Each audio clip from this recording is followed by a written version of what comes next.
accidentally don't give it enough time in between streams and need to reset, it will not do it. It's not happy. So I have to do it again. So I broke it. But I'm back. That's just like one thing to delete here. So queue up any questions you have. I'm going to go to the Discord and go get those questions. Grab your coffee or whatever beverage you want, whatever time of the day or night it is for you. I understand for some people right now it's 9 a.m. That's cool. We got some Australian friends on the stream. I love people in Australia. I love people all over. I mean, it's been fun. 1 a.m. What? What? Was that Russia? I'm guessing. You might want to kill me, but I got a huge text. The one. Well, I'm going to start. Okay, so this is the time and place for all of that. Wait, no way. That is so cool. Thank you for signing up and signing in and joining us. And I mean, seriously, it warms my heart. I may actually read you the email I got from somebody in the Philippines, in the rural Philippines. Just gave me really, really nice feedback. It really motivated me. It really motivated me to keep it free and all of that. You can ask AMA questions here and Discord. I'll try to get to them both. I can't promise you I'm going to be able to catch. If you put them in Twitch, I can't always see them. Hey, are you lurking? Lurking's fine. I mean, I lurk too, you know. That's how you learn. My suggestion on this particular thing, I don't know. I mean, again, we'll figure it out. But Discord, I think, is actually probably best for AMA questions because other people are going to have them, and then it doesn't scroll off, you know. Twitch scrolls off, and you don't get it back unless you're doing something special. And that's actually one of the biggest annoyances with Twitch chat I have. Same with, well, all of them. YouTube's the same way. So I'm going to fire up my Discord. Don't worry, not doxing anybody. I'm not even going to put it on the screen. Discord's just too dangerous to stream with. It really is, even though it's got streamer mode. There's just too big a chance you're going to get a direct. And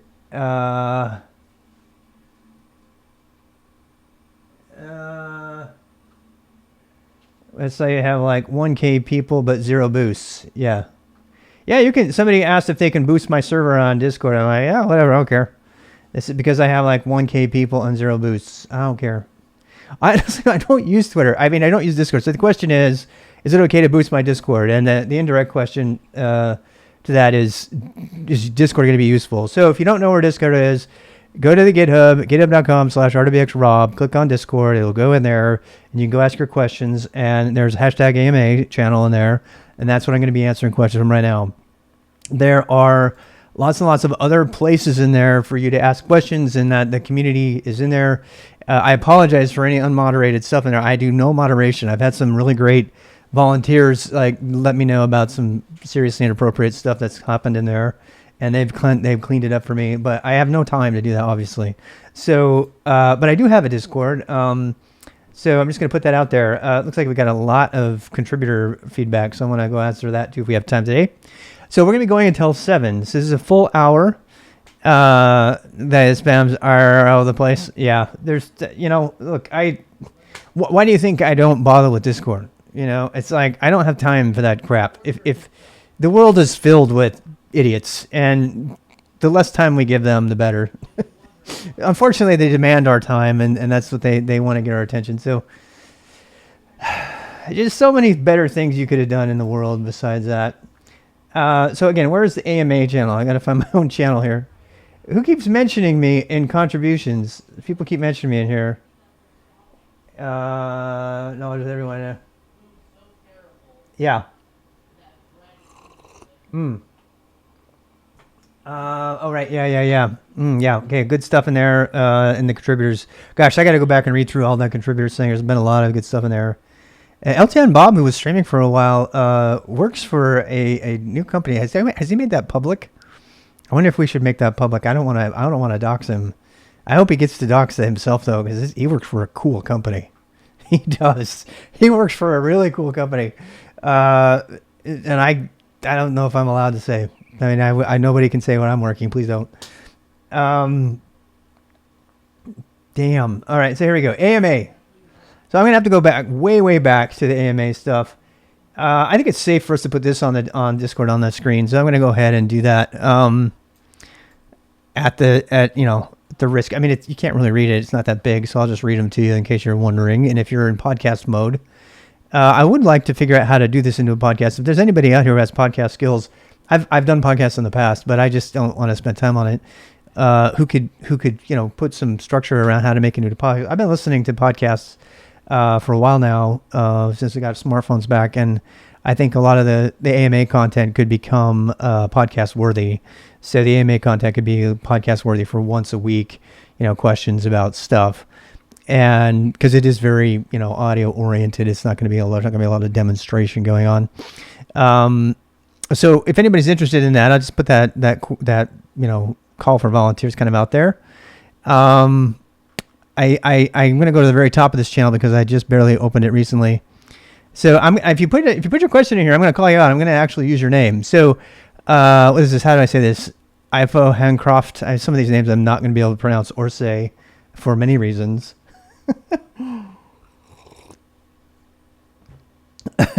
Ask the question. Here's the question I just posted to Twitch, but it's about day 2 of the beginner boost. Let's see. It says, in case I don't remember the day correctly, it's about learning how to learn. Obviously, I've learned stuff, but I thought I learned from it. I didn't. Some of the stuff that I would like to have learned from it. That's what he's asking. How to find out what method of learning works best for us and how to apply it. In the boost day, you mentioned not depending on other people for our learning, so I was hoping it would help us be more independent in our learning. For example, if studying a new broad topic that depends on other broad topics such as electronics, I don't know what there is to learn about, what level of math and physics does each require, and so on, and I have to depend on someone who has gone through that. That's kind of an interesting question because it's one. I mean, I totally respect the question. This is one of those questions where the question is asking a question about itself, sort of, because it's like the bottom line is there at some point you just have to learn how to learn, and no one is going to tell you. See, so learning this is the whole chicken and the egg thing, right? If you're an autodidact, you're supposed to be able to learn anything, right? Well, how do you learn to be an autodidact if you haven't learned how to be an autodidact? How do you learn how to learn if you don't know how to learn? So it's this infinite loop, right? And it's a fair question. It's like, I was hoping you'd give me specific techniques about what works for me and how to do it. That's the problem, right? So the question comes from a place of not knowing how to learn. And that's why it's kind of a snake eating its own leg, eating its own tail kind of situation. Valerian, hold on to that. I'll come back to it, okay? So this question is fair. People are really excited. First of all, I just want to state, I've said it over and over again every day, the purpose of the boost is not to tell you anything. It's not to teach you anything. It's to share, and it's to maybe give you ideas about stuff that you don't know so that you can go learn them and research them on your own. And that includes identifying the best resources. People ask me all the time, well, what is the best place to go for Go? And I say, well, here's a list of 13 places that I have just found randomly to learn Go. Added a new one today, by the way. Learning Go was mentioned on Go Time, the podcast today. For learning Go through tests. They did a TDD podcast, which is interesting. We'll talk about that some other day. But so the bottom line is this: even knowing how to learn for yourself independently is something that you're going to have to do. And I think that if you dig deep and just put the time in and read, hey Safaric, you'll be able to find that. You'll be able to find your own answers. And I think it's more about giving yourself permission. There are a lot of techniques for learning out there. I don't pretend to know them all. I shared some of the ones in there. The biggest technique, I think it's fair to say that, I did talk about the scientific method. I talked about the RWX method, which is just an extension of the scientific method. Read, really read, and then write about what you're reading and evaluate it, take notes, and then explore and experiment with the stuff you've been doing. Create your own labs, your own learning labs. That is, initial research through YouTube. You're going to find a bunch of crap out there. And so you keep gathering. At one point, you're just gathering a bunch of data. And then you start to identify people who seem to be authorities in this space. And for that's something you're going to have to decide for yourself. right? You're not going to, you might, at some point you might want an authority to tell you, but you're still going to have to make a value judgment. And I don't want to spend the whole time on this, but you still, at some point, you have to make a value judgment about whether what that person is going to tell you is more valuable than somebody else's. And that's based on your best scientific method. Like, if I do these things, are they in sync with these jobs that I want to get, with my goals? The reason I can't tell you exactly how to learn is because I don't know what you want to learn, and I don't know why you want to learn. Those are the questions you have to answer before you answer any of those other questions. The learning method, the material, all of that stuff completely and totally depends on your goals as a human being. And if you don't know what that is, if you don't know who you are and what you want to be, forget trying to jump into some learning plan, because you don't know. You don't know what you're doing. You're just floundering around. So spend some time figuring that out, and then prioritize those things. And as one person said, take the time and say, what do you want to be in this life? What do you want to be remembered for? What do you want to be on your tombstone? What do you want to be? What do you want to leave the world with? And answer that question first. And then after you answer that question, make every decision after that in line with that goal. Every decision. And that includes what to learn, because you'll say, well, if I want to end world poverty, maybe I should understand world economics. Okay, well, how could I understand world economics? And then you see what I'm saying? It gives structure to the thing that seems so nebulous you don't know what to do. Most of the people who are struggling with not knowing what to learn or how to learn haven't answered these questions.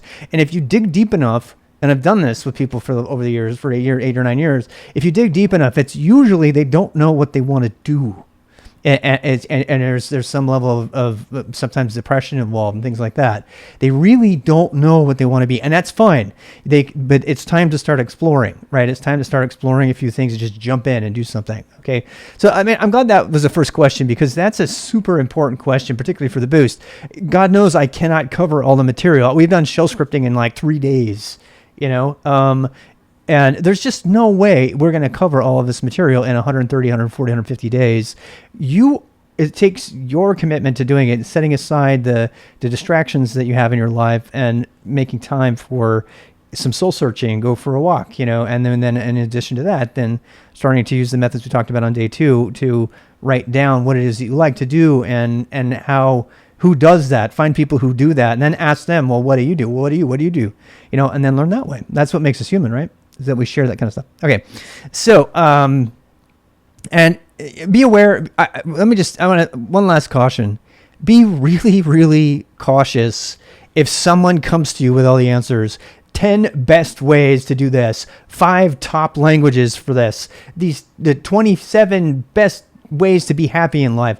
These lists are always bullshit. Almost every single time you dig into one of those, the alternative agenda is causing it to be completely not worth your time.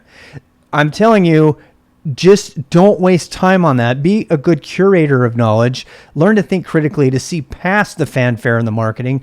Go to people you trust first and ask them. Not people who are selling you something, not people that have 25 posters on the back of their Twitch stream who are wearing gold chains and telling you what you should be. Find people who actually give a shit about you and are willing to share their things, and you will know it, because they will not just be like me. I mean, I have an agenda. My agenda is to improve the world through learning Linux skills, etc. But there are other people. There's going to be people in your life you're going to find. That's all I'm going to say.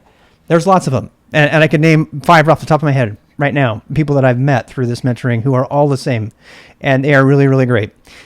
People create repos. Yes, repos, articles, blogs. I mean, you're going to have to learn how to read, and you're going to want to read. Okay. Anyway, and that was a long one. We spent a long time on that. We spent all 20 minutes on that, but I think it was an important one.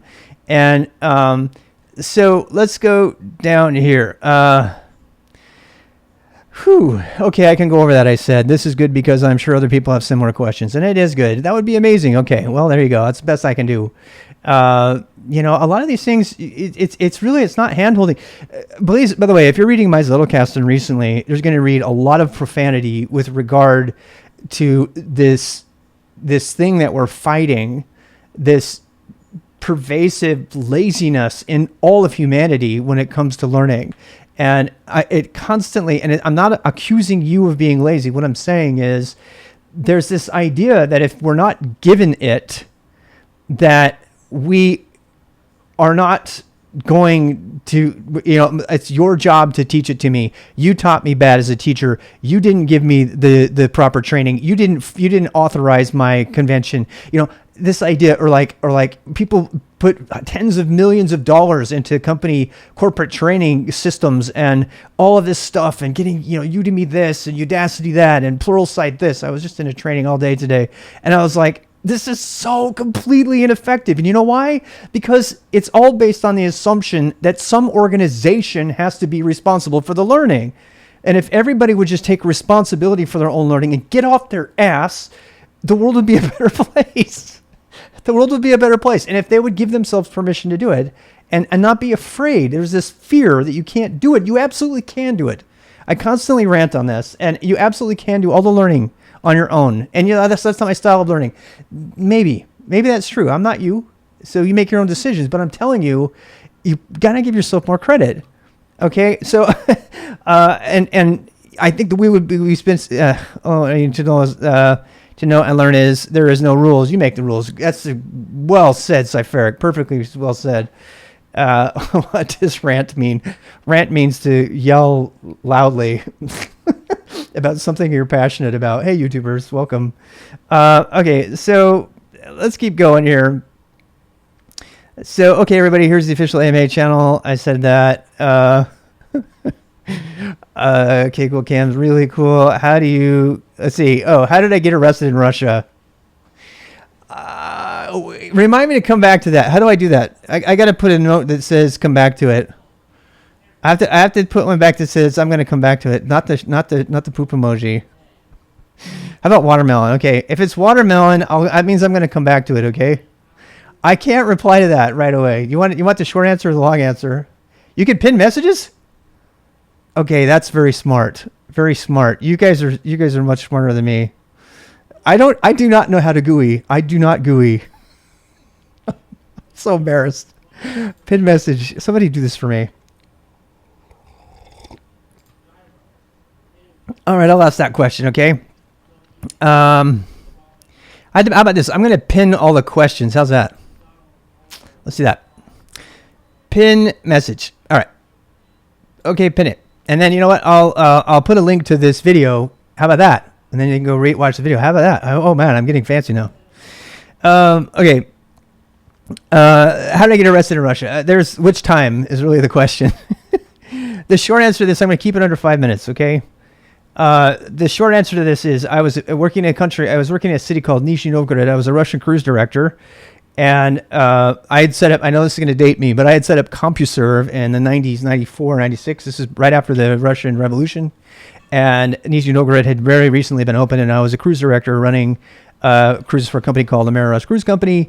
And one of the stops along the way was a city called Nizhny Novgorod, which is a very militarized city. In fact, it includes a Lada plant that used to be a Ford plant, and they tried a joint venture. Russia decided, we'll just keep this. Lots of fun history there. And then so we were doing a money exchange, and I had set up CompuServe just so I could save them money. They were paying $300 a month or so in fax costs just to communicate with America. And I had my MacBook Pro with the little ball on it and everything. And it was so awesome. I got them to pay for it. It was like $1,200 or something. It was some crazy amount. Had like 32 megabytes of RAM. I'm not even kidding. And so anyway, I would go up and connect it with my alligator clips to the wires in this office of a place that I had accepted, that had accepted us. And I would go in there with the great granddaughter of Stalin, Svetlana, and she would actually kind of pave the way for us to do the things we needed to do. And she was a really good friend of ours and everything. So anyway, so we had this ongoing relationship with these different offices. Well, I went into this one and I sat down to do my thing. I was tired, and I was like in the afternoon, and I typed in and everything. And I was like transferring, data at crazy, insane low levels of transfer. I mean, we just laugh about it today. And this little guy comes in there all decked out in military, comes in the door and he goes, "Ну что вы делаете там? Ну что?" And I said, я сделал, что я обычно делаю. Я готовиться, я уже все эти слова уже забыл. Как это сказать? We have a couple Russian speakers on this stream right now. They're going to correct me. But I said, я я связана с Америки, я email посылаю. I think that's how you say it. I'm sending email. And he goes, "Sтой," or it says "Sтой там," something like that. And then he left. And this little guy, it could have been in a movie, this little guy from the corner, he like looking at me, he's like doing his little thing in kind of an office, space kind of sitcom. He's like, "You need to leave now." And I was like, "What?" He's like, "I'm telling you, leave now." And I said, and I said, "What? No." And I was bothered. I was annoyed. I really didn't want to do all the things because I was tired. And so I put my whole thing down. I shut off the thing. And sure enough, I went down the flights of stairs in this, if you've been to Nizhny Novgorod, you know the stairs. And I went down the stairs. It was like really, just like in the movies, dark and everything. And even in the middle of the day, I went out into the daylight, total daylight in the middle of a spring day, and started walking down this fully populated street, and nobody was looking at me. And these steps from these people kept coming down the stairs. I was like trying to count the people. I was like, okay, is that one person or three? And I decided I wasn't going to turn around because I just wanted to pretend like I was fine. And I went running down. I didn't run. I just walked. I didn't want to look guilty. So I just kept, I didn't do anything. So I just kept walking down the middle of the street. And sure enough, he comes out and he goes, "Where are you going?" And all this. And so he came like really quickly running up to me from behind. I just kept walking like I was nonchalantly. And he grabbed me by the arm in the middle of the street. And the crazy thing I remember from this is that nobody even batted an eye. They didn't even look my direction. It's like they've been trained to do this all their lives. I don't know if that's true. I mean, this is a pretty close city. And in Russia, back in the time, you couldn't even change cities. You had to get permission. So he grabbed me by the arm. And then he let go, and I said, "What are you doing?" And he thought I was going to make a move. And I was not trained. I was, just a teenager in my 20s. But And so we had this very tense walk from there all the way down to the ship on the Nabережная. What is that? The where the ships dock. And we had to go through an alley, and I was terrified. I thought to get to the place, that the alley, it was just he and I, and we were like walking like this, looking at each other. We had no idea. We just no trust. And I thought, man, am I going to get mugged? Is somebody else going to mug us? Because we did have somebody else get mugged doing a money exchange. Big, huge football player who was a former cruise director. He got mugged in that town. And so I was kind of really on edge. We went right into this ship, and I went. The first mate loved me because we paid him all these thousands of dollars of tips every year. I mean, every cruise. I'm his best friends with everybody on the ship. Some of them were nearly family. I mean, they would take me down under to meet their families and stuff, and because I was on the ship all the time.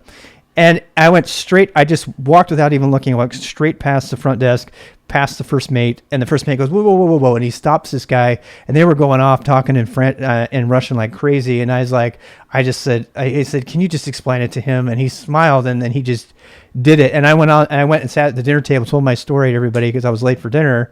And I was, we were in the cafeteria. And that was true. That cafeteria, the restaurant, whatever.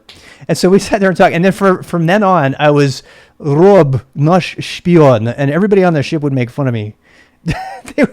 They would all make fun of me, even years after. It's been so long ago. А вы говорите по-русски? Кто-то там в Ютубе говорит русскоговорящие там. We have some Russian speakers. And so anyway, I was terrified, but for the rest of the season, that season and the ones that follow, all the people that knew me on the ship would give me crap about being a spy. They would constantly give me crap about being a spy, and I would be like, "Well, maybe I am a spy." Just like you, maybe I was a spy, and I'm just telling you the story as an indirection or a misdirection, right? The question is, am I smart enough to be a spy? I'll tell you this, I met tons of spies. I met retired spies, I met active spies, I met active Russian spies, I met arms dealers from Georgia on the train carrying guns. I met all kinds of people while I was in Russia, and I'd love to tell you those stories some more. But I won't. That's the one story because we're almost out of time. So that was actually the one time. Don't give me any information. I put Zdravstvuyte in my Twitter deliberately to freak people out. And I want to tell you something else. If you want to learn cybersecurity, learn Russian, because the Russian boards are way more interesting than the English speaking ports. And I am not saying, believe it or not too, this is actually a sunburn. There's proof. I had sunburn before I told this story, right? You saw my red head in my 10,000 steps. Yeah. So that's, yeah. So did I look, full disclosure, I did interview with the CIA in college. Full disclosure. And I'm pretty sure, because I majored in Russian, I'm pretty sure that my best friend in college is a spy now. I have no idea where he is. He fell off the earth. He learned Arabic, and he looked Arabic. Russian hackers. I don't know. Learn Linux, people. Learn Linux in the terminal and shell and all that stuff. That'll make you into a hacker. And if you have the skin for it, a lot of the great hacking skills are not happening above board. A lot of them are happening. Just autodidactic skills, people. Hackers are some of the most amazing autodidacts in all the world. Because what is hacking? It's learning and experimenting and learning about a system without anybody telling you how to do it. So if you can gain hacker mentality, you will be one of the best IT professionals in the world, because you will constantly be hacking stuff that you've been asked to do. For example, I've been asked to set up Jupyter Hub and Kubernetes using KubeSpawner. I have no idea how to do this. I feel like I'm hacking it. Okay, I'm going to try this now. How about this? Okay, I've got some write-ups over here about this. The mentality of a hacker is the mentality of good IT professionals. And whether you're in cybersecurity, you're in coding or development, or whatever, if you learn to think like a hacker, you'll be a better person for it. So, and then if you want to work in security, fine, right? I don't want to write tons of reports. I would rather, other stuff. Anyway. What do we got? You get me talking about my stuff back then. I have so many stories. If you ask me every week, if you want a Russian story, ask me. I'll give you another one. I can tell you the time that I hitchhiked 400 miles in Colorado. I can tell, and actually no, that was Idaho. But I was as a river guide and all kinds of stuff. But I talk about that another day. I asked him on the streams as a joke. Okay, he was having fun with me. Just want to say I appreciate your videos a lot. They loosey-goosey videos are perfect design. Shaq, thanks for that feedback. They are enough for a noob to follow, but any intermediate like me can still explore. I just made this account to thank you. Oh man, that's super nice. Just one question though. Apart from Shell, which language would you recommend one to learn? I already did this, but I'm gonna do it again. So this is the languages I really feel you should learn in order. POSIX Shell, because you're already using it. Bash, because you're already using it. If you're doing it right, you're already using it, right? After that, I personally think you should learn Go, because it's the most useful language for you to do that kind of thing. But you should also probably learn the web languages, all three of the web languages, HTML, CSS, and JavaScript, enough to get a website up. That's it. If you want to do anything more than that, fine. But just learn the minimum amount for do that. And then you're going to need to learn Python after that. Everybody has to know Python, whether you want to know it or not. I don't believe Python should be your first language, though. I think I'm convinced now that it's more important for you to learn Go and JavaScript and HTML and CSS before you learn Python. And a lot of people disagree with me, and that's your take. You can do it. If you're going to learn Python, though, just beware of this. I don't mean any offense, but people I know who learn Python become one-trick ponies who like fall over dead if you give them a language that has brackets. They see a language with brackets, they don't know what to do. So they stay in their language and they never come out for air. And then they don't, that's bad, because you don't want to be a one-trick pony. You want to be a polyglot if you're going to be a professional in IT today. Yes. So you started down the Python road, and I don't think Python is bad. Look, I use Python all the time. The job that I'm doing right now, the Jupyter Hub integration stuff, is all Python. You have to know Python. But my tough decision is whether to code in something and to code in automation in Bash or Python right now, because I can code it faster in Bash, but it'll be more sustainable in Python. It's a tough call. Python takes a long time to code in. I know you don't believe it, but it's a lot more verbose for things that it doesn't need to be. And Bash is a lot easier to do. Perl too, by the way. If you're going to do hacking, I still love Perl too, but this week I just decided to go back to Bash instead of Perl because it's just everywhere. I mean, it's really everywhere right now. C, of course you're going to learn C. C's in there too. You have to, so, I don't know. And by the way, if you go back and look at the boost, I have all the languages. We're going to hit all the languages in the boost. We're going to spend a day on just about every language, every modern language, and talk about why and when you should learn it and what it's for. And then you can make a decision about whether to learn it. And then the first boost I'm going to do after this is going to be Golang. I'm going to do a Golang boost, and I'm going to do a Bash scripting boost. And then we'll do a C boost at some point. I don't feel good enough with C to do a boost in it, but we'll follow a book or something. I might actually go through mastering algorithms in C as not a boost, but as a thing, because I want to do it too, and I think that might be fun. So links to Python for shell scripting. There's tons of stuff for Python because it's easier to read. Yeah, but it's easier to read until it's not. It's the problem. It is pretty damn easy to read. I won't lie. It's much easier to read than Bash. But that makes it more verbose, and that's not what I always want. So that's my complaint about Python. I mean, splitting a string, for example. I don't want to have to type a whole bunch of stuff just to split a string, but then I've been fighting with that all day today in Bash, which is super hard too, and the TR stuff. Yeah, are you in for algorithms in C? Maybe we should just do that, because the algorithms in C book, I think, would give everybody a lot more going on. It'd be more practical application of C, and then we would get the basics automatically, kind of by osmosis. So Maluba, I'm with you on that. Let's do that. We need to get a Go tutorial out there immediately, because 1.17 is coming out and it's radically different. In fact, generics are coming out, so we've got to do beginner videos on Go after generics come out, and to keep them from getting too blown away. So that's what's coming. All right, we still got time here for some more questions. Let's detect. Yeah, sharing Python code is the biggest pain point of all. That's why Go just destroys it. And I mean, listen to the people on Go Time talk about it. This isn't just my opinion. There's a lot of people who have this opinion, because they have to do work. And when they have to do work, they need a single executable that can be written and shared with everybody. And I've been, Go Time's pretty good. I like them a lot. I've been listening to them. So I've just recently started listening. I've only listened to the last thing. I actually met Eric. Eric was very generous. He invited me to some of the Go stuff.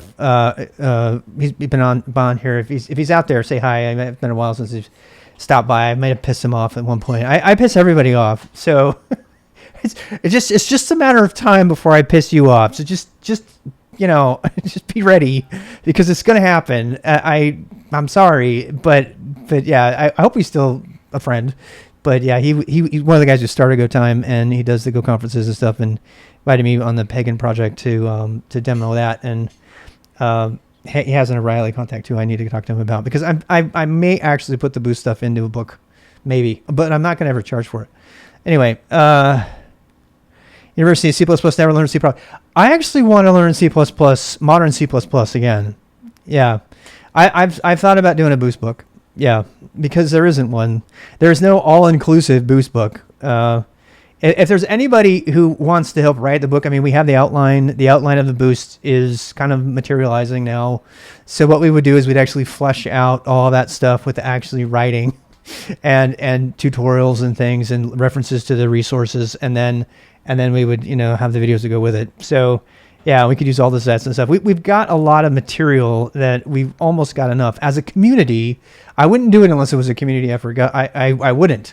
I would not do it if it was just my name on the book and all that. I would only want to do it if it was a community effort, and we could break up the sections and write them collectively, like the Odin project has done for the web.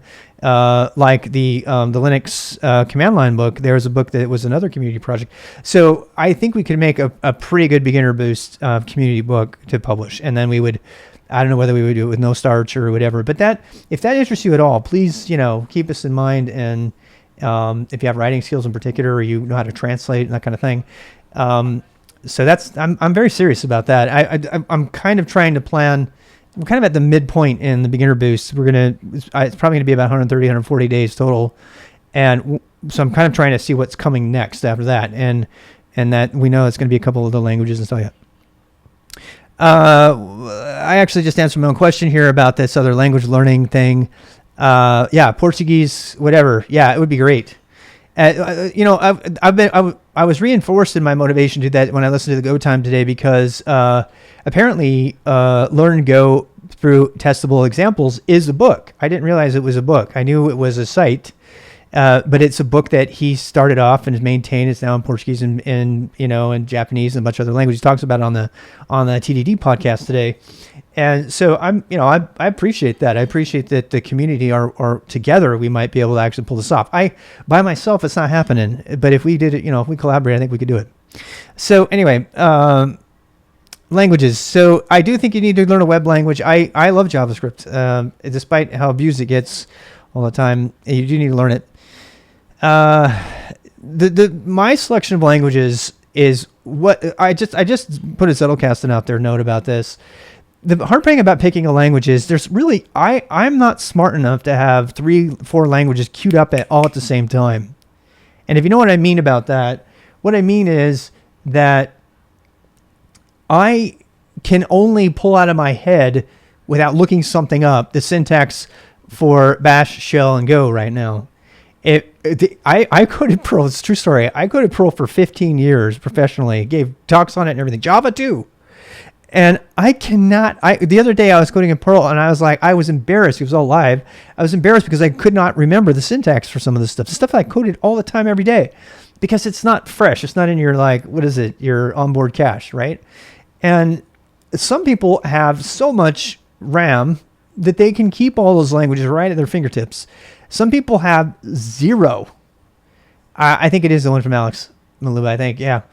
And some people have 0, and some people barely can hold up one language in there, and then they become the Python people, who use the graphic file system explorer to rename files, even though they're using Docker from the command line. True story. So, what am I trying to say? I'm trying to say that you should probably have 1 or 2 languages queued up they're using all the time. Well, what languages do I use all the time? I use Bash constantly because I'm on the command line. I use every single command as a Bash line command. And I use Go constantly because all my utilities that are bigger than Bash, might as well put them in Go because I want to be able to distribute them, etc. I have very little need, even for my beloved Perl, and I'm going to be rewriting some of my Perl stuff, or for Python, unless it's a bigger application and I have to maintain it. But I really have to switch cognitive modes when I get into Python coding because I have to pull it all up from memory and go look it all up again. I mean, I've written lots of code in it. So consider that when you're trying to pick what languages to learn. For some people, the web languages and React and Vue or whatever, and Svelte and Babel and all that, there's so much to learn in there. And then they threw CoffeeScript for a year or 2 in there, and it was just impossible to keep all that fresh in your head. And they have a thing called framework fatigue in the web world because there's so much to keep fresh in your head. Well, the more you can eliminate that, the better. Okay. To flush my short-term memory. I love that. I love that reference. That's exactly what it is. You flush your short-term memory, you get that little idea out of there, you sleep peacefully, your cortisol goes down, and you produce better. Your dopamine goes up. That's what I love about it, Zettelkasten process. Vim is on the roadmap. Vim is on the roadmap today, actually. So, Shaq, I hope you're out there. We're going to start with Vim today. We've done Vim editing as kind of a survival guide really early on, and now we're going to do the down and dirty with Vim. Should we call it that? Down and dirty with Vim. I'm so sorry. I don't know where that came from. It just came out. So, yeah, it really feels like you're... Don't you dare. There are people... You're just going to make me redder. I am already red from the sunburn. You see that tomato? As soon as I start matching the tomato shades, in case you don't know what's going on, they're referring to a random name for a container that I made too many inappropriate jokes about and eventually purged. There's somebody made a comment too. It's been purged. Anyway, questions. Let's see. I know it's not really technical, but Philip asks, how would you opine? What would your opinion be on the best way to stay focused on learning Linux and other stuff for more than a couple hours? Philip, I'm gonna call it like I see it. If you have a hard time focusing on Linux for longer than a couple hours, it's not your thing. Find something else. Seriously, you have got to want to do it. If you don't want to do it naturally, if it doesn't speak to you, if you don't enjoy fixing problems that you have, and if you can't accidentally lose 5 hours on a Saturday tweaking your dot files because you love or hopping every freaking distro on Linux that's there because you love the control and the access to it, if it doesn't speak to you like that, then just don't do it. Go do something else. Find out what it is that you like. It's probably true that you don't have passion for that. And I am not attacking you. I am not attacking you. I have had so many people come through my door, literally, while I'm mentoring them, who ended up leaving on good terms, realizing that coding and computers were not for them. You know why? Because they got a big dose of reality. I've had so many people tell me stories about Silicon Valley people who get burned out and get into tech because they want to make the big bucks. They make big money and they get out. They get out and they can't do it anymore because they're like, I'm done. I don't want anything with this. It's like too exhausting. I can't keep up. All right. So I am not saying, I'm not speaking as an elitist here. I'm not trying to say that. What I'm saying is if coding isn't your thing, if being in front of a screen for 12 hours a day, at least 8 hours maybe, isn't your thing, if that's not your thing, then find something that is your thing. You know, and it might involve technology, maybe not. I as I've said many times, I don't feel like I got enough opportunity to explore electronics. I think I love working with my hands. I think I made a mistake inadvertently by not being exposed to electronics early in my life. If I had been able, I was just watching Iron Man again, and every time he goes, "We're in hardware mode," it just makes the hair on the back of my neck just rise up. I get all excited, and I'm like, oh, I want to be able to move into hardware mode, you know, and he's fictional, obviously, but the idea of being able, like Hoskins, do you mind my doxing him?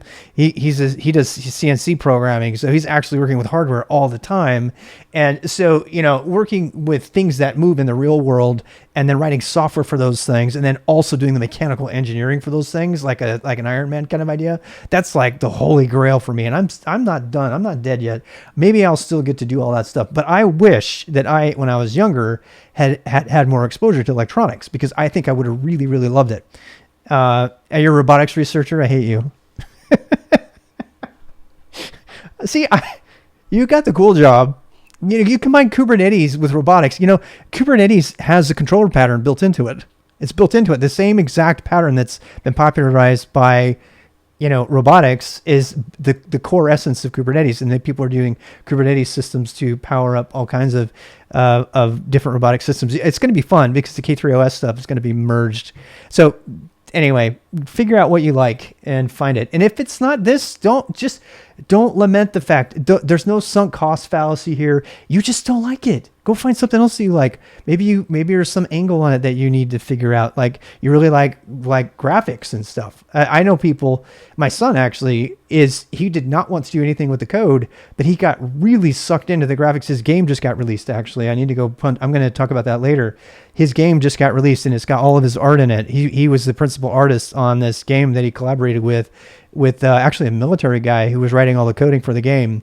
And so he ended up finding out that he loved the art part of it. And it's funny because his brothers were really into the programming part when they were first learning during summer camps. And so they would do all the thing and they'd say, and at the table, they would literally say, okay, I need a boss that looks like this and this is like on it. And then he would get drawing and it was really fun to watch. So don't feel bad if you don't like coding, if your brain doesn't work that way. I am not a brilliant programmer. I am a connect the dots communicator, educator, you know, kind of thinker, big picture guy who can code, a very practical guy. And so I know that about myself. I know when it's time to pull in a big gun and say, hey, you know, I got this algorithm that it just melts my brain. Help me understand it.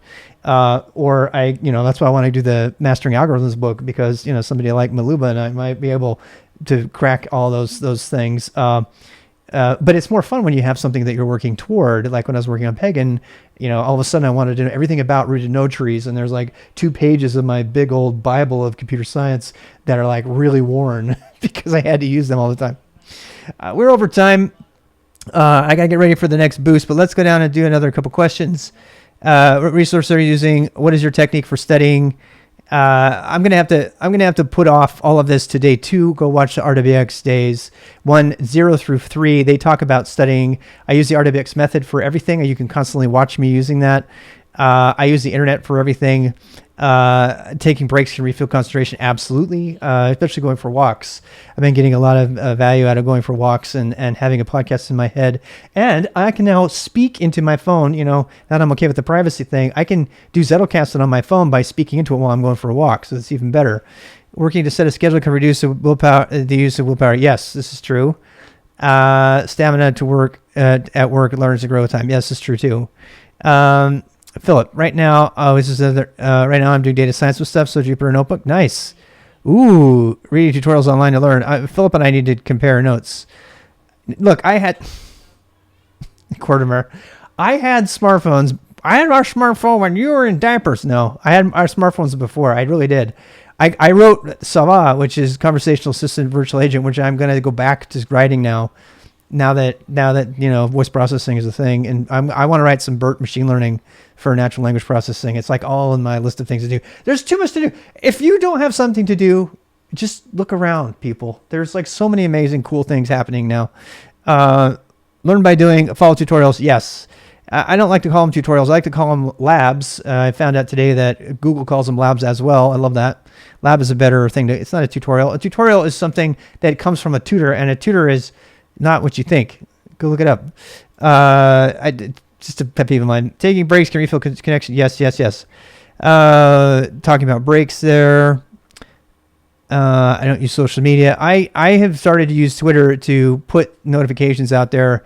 Every time I read Twitter, that's not completely true. There was one, I read about Chore Wars this week, and we were playing with that. It was actually a guy who wrote some Perl code to give you XP for your household chores. That's the only value I got out of Twitter this week. Do I exercise? Yes, I do. But not as much as I used to. I mean, I was obsessed, so I'm working back into it. I was doing yoga. I gave up my yoga a couple weeks back. I was doing it for a month there. I'm really hit or miss. The command box thing really took over my weekend, so I need to do that. Lethargy, brain fog, bored. Is your attention just being broken easy? Describe how you're feeling. Yeah, it might be chemical, actually. Make sure you're eating well. You're enjoying the segment, Suzanne. Ask a question. Which is your favorite Ministry song? That's what Suzanne would ask me.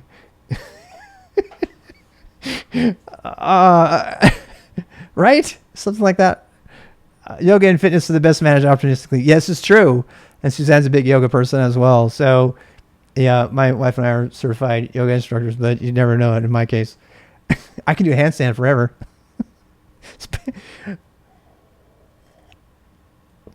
Headstand. Let me correct that. I've been working on handstands forever. That's not what yoga is about, by the way. It's kind of a joke for yoga people. Life gets in the way. It does. All right, we're about ready here. Got it. We only have about 6 minutes left, and we got to change gears over to the boost. Use Mastodon instead of Twitter. I've thought of that. I think the community of people on Mastodon might be better. I've seriously thought about that. That and IRC, but I'm trying to put a wider net out there so we can find other people that have questions and come join our community and geek out with us. Can you? I bet you could. You're about a Raspberry Pi. They are really fun. I'm gonna put my Pis in a Kubernetes cluster here pretty soon. It's like the Pomodoro technique. There's the actual Pomodoro technique, which is my Pomodoro is screaming at me. Suzanne, are you okay? She freaks out when it starts screaming at me, but IRC will never die. It will not. It's good. I'm going to get one of those too. Too many tasks, lose motivation. Learning how to learn course on Coursera. Oh yeah. I've heard a lot about this course, this learning how to learn course on Coursera. I forget the name of the woman who teaches it, but I've heard a lot about it. I've never done it. So maybe you want to look at that. What else we got here? Thanks for the tip. I'll check it out. I love how everybody helps each other out here in the community. This is what it's all about. This community, as I have to say, this community literally got me my current job just because of just random conversations and stuff. It wasn't even really, deliberate. It just happened. Anything that I have personally battled, I would try to get really introspective. we've had, depression and mental illness and health has come up a lot this week. We had at least one person on who was really depressed on the stream. And if that's you out there, I just want you to know that, I might, first of all, I'm never personally attacking you unless I am. And even if I am, I'm usually being hyperbolic and I don't really mean it. And find somebody that you can just sit there and have them listen to you. And we, even if we're busy, we are a community where you can come in here. You should obviously get real help, but if you need to find meaning in life, or you just want to do water cooler chat, or you want to come in and complain about how horrible Note is all day. Somebody just did that today. That's why it's funny. So my favorite is by far the recent Cult of Halloween we watched together. Yes. Yeah. Or Rust. Yeah. If you need to complain about Rust, like I do constantly, no apologies. No apologies. I think you should stop using it if you're using it. Bad posture can put a lot of strain on you. This is true. This is a good one. That's not really a question. Okay, question. I don't see any other questions. Oh, wait, here's Lothan's question. Here we go. Heavenly Company or G. So I've been thinking about starting a beginner boost, but I'm afraid of jumping, that I jump some steps. Like having analytics as my main argument. Look, using NeoVim, that's fine. The beginner boost is not, and first of all, okay, this is an important question, so I'm going to make sure to answer this, even though we're going to go into our boost time. Okay. The thing with the beginner boost is it's just yet another tool, right? And this worry that people have about doing things out of order, or I did the wrong thing. Oh no, whatever will I do? Oh my God, I learned NeoVim. Now I'm ruined for life. No. Or, I'm a Rust programmer and I really like it. What's wrong with me? Just forget it. It's just put it all aside and consider the boost, and then start watching the boost at the beginning and add it to what you already know. Add it to what you know, and maybe it'll uncover some ideas for you. Maybe it won't. Maybe it'll confuse you more. Now I'm doing, this is my best way to deal with, honestly, it's very selfish because I literally can't sleep at night out of fear. My fears, my deep-seated fears, my nightmares are, and I kid you not, that the world will progress without people actually learning how to use the terminal and how to use their computer properly. And I know that sounds really pedantic and it's really stupid, and I don't mean to sound that way, but I legitimately have stress about how few people are talking about things that need to be talked about, and how many people are quick to tell you either what you want to hear, or they're going to, what they read on some blog someplace, or, they're not going to, and a lot of the opinions that are out there, everybody should have an opinion, and you should take mine with the same grain of salt as everybody else's. I swear it's you. It's up to you to make the decision, but nobody is expressing some of these opinions that come from people who are working in the enterprise, at least not where I'm seeing it. We're not seeing it on YouTube. We're not seeing it on Reddit. We're not seeing it on Twitter. We're not seeing it places like that on social media. Because why? Because all the people who have the solid opinions who are getting work done are not on social media. They're not doing it. And I'm like, that's making me really crazy, because the people that taught me took a lot of time for me to learn this stuff, and they were patient with me and they would send me in the right direction. And so this is a pay it forward kind of thing for me. And I still have plenty to learn. I have learned so many things.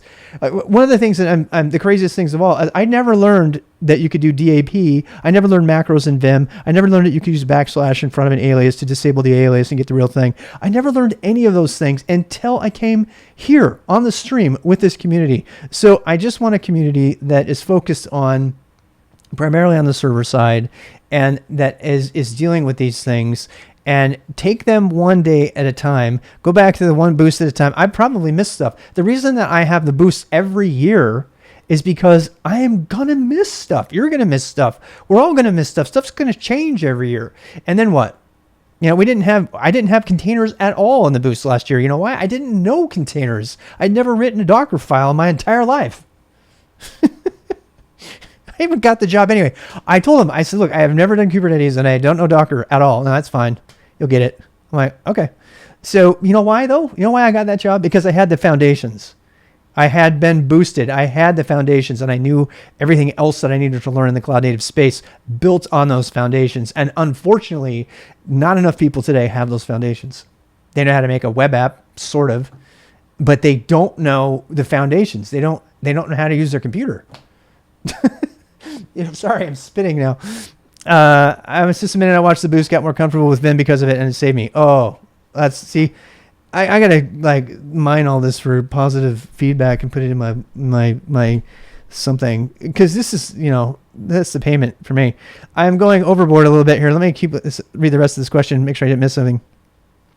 But I never touched VR Vim. A lot of people have come through Vim, through NeoVim, and I find that an absolute tragedy. But at least you're using some form of Vim. We have a full day dedicated to objectively discussing why NeoVim is bad for the world. And we will talk about that. Ultimately, it boils down to NeoVim being an unportable IDE and VI being a text editor that's ubiquitous on every Unix system since the 1976. That's ultimately the difference. And we're going to talk about that later. But don't worry if you've learned it, in a different way. I saw that we have a lot of programming-related programming, but does the series mentoring cover basic programming? I'm kind of new to it. We covered basic shell programming, and I still think that's programming. Some people are going to like, what are you talking about? What's your first language, shell?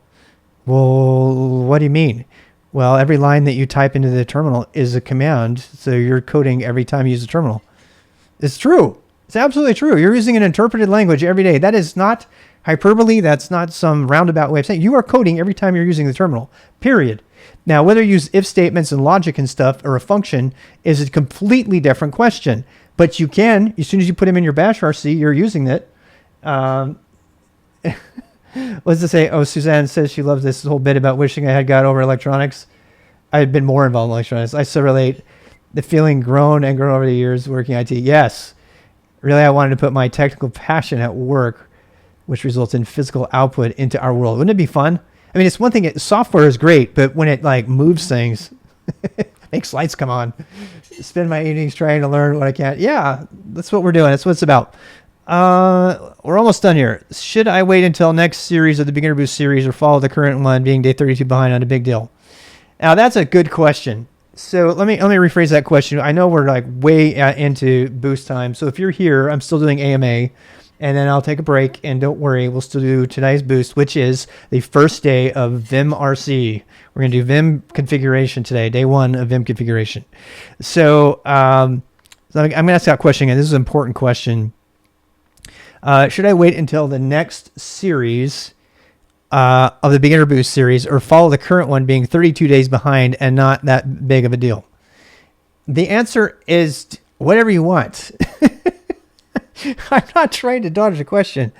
Most people that are in the series, the reason I went back to 40 minutes a boost day instead of 3 hours when I started was so that it's me reading fast too, by the way, so don't worry.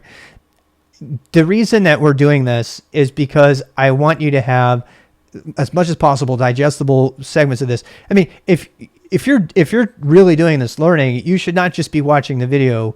You should be watching the video. That's kind of the read part, right? It's not really reading, and then you should be writing about that in your own notes, and then you should be trying it all out in your own bash RC and containers. If you're really going to learn with the boost, you got to put in at least an hour per hour of watching it, at least.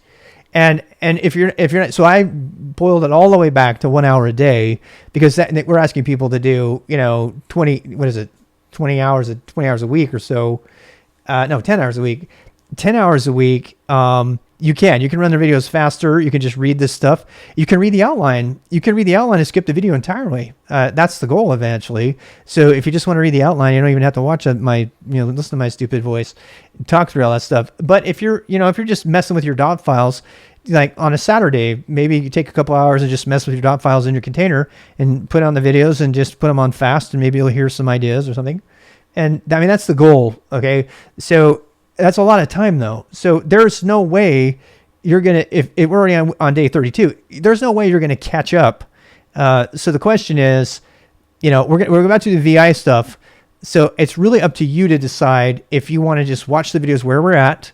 I've been trying really hard to refer to things that have already been done, refer when I do them. So if I say, okay, if you don't know how to do Docker container, go back and watch that day. If you don't know how to, pause the video and go back and watch that day. So it's possible that you could keep up by just starting right now, but it's very unlikely, I'm going to tell you straight up, because why? Because we're doing a lot of shell scripting, we're doing and stuff that we spent an entire week on.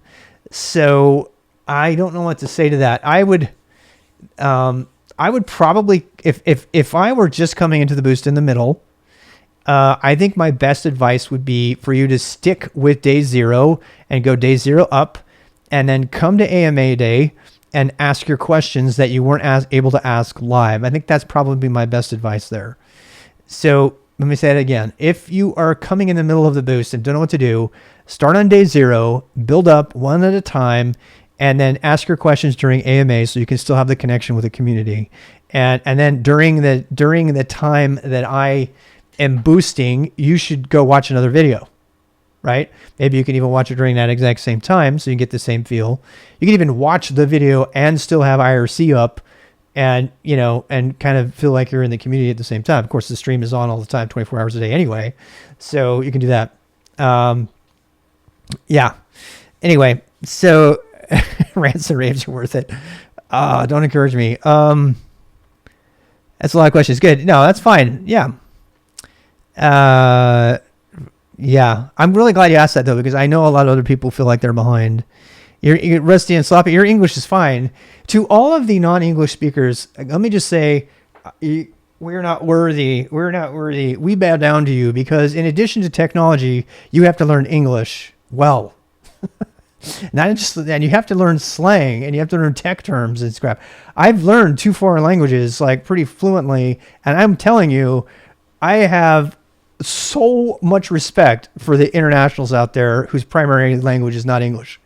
I am blown away at the people who still manage to be on top of the tech world and on top of the English speaking skills. And I work with them all the time.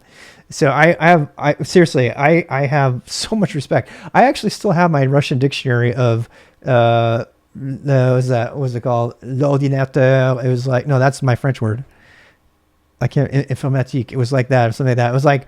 It was just a whole dictionary of just computery kind of terms. And I mean, just the domain specific language for technology, just that is like an entire language. And yet they have to learn it in 2 or 3, 5, which is why I like to spend time on the Russian boards. I don't spend time there nearly as much anymore to get the slang and stuff and learn and tech terms stuff. So anyway, what else did I miss? Quarterman's got a question here. Is there a way to stop the IRC chat from disconnecting? I don't know what's causing that. I'm sorry, Quarterman. I have no idea how to fix that. I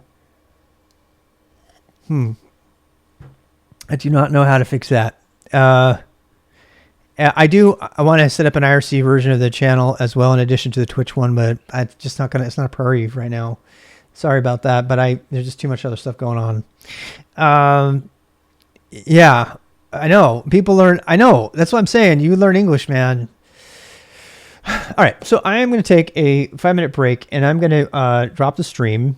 And because, maybe I shouldn't. I could just put a marker. How about that? Why don't we do that? I'll just put a marker so you guys can stay here, and I'll split the stream in half. In fact, I'm going to put music on. I'm going to put music on for you. How about that?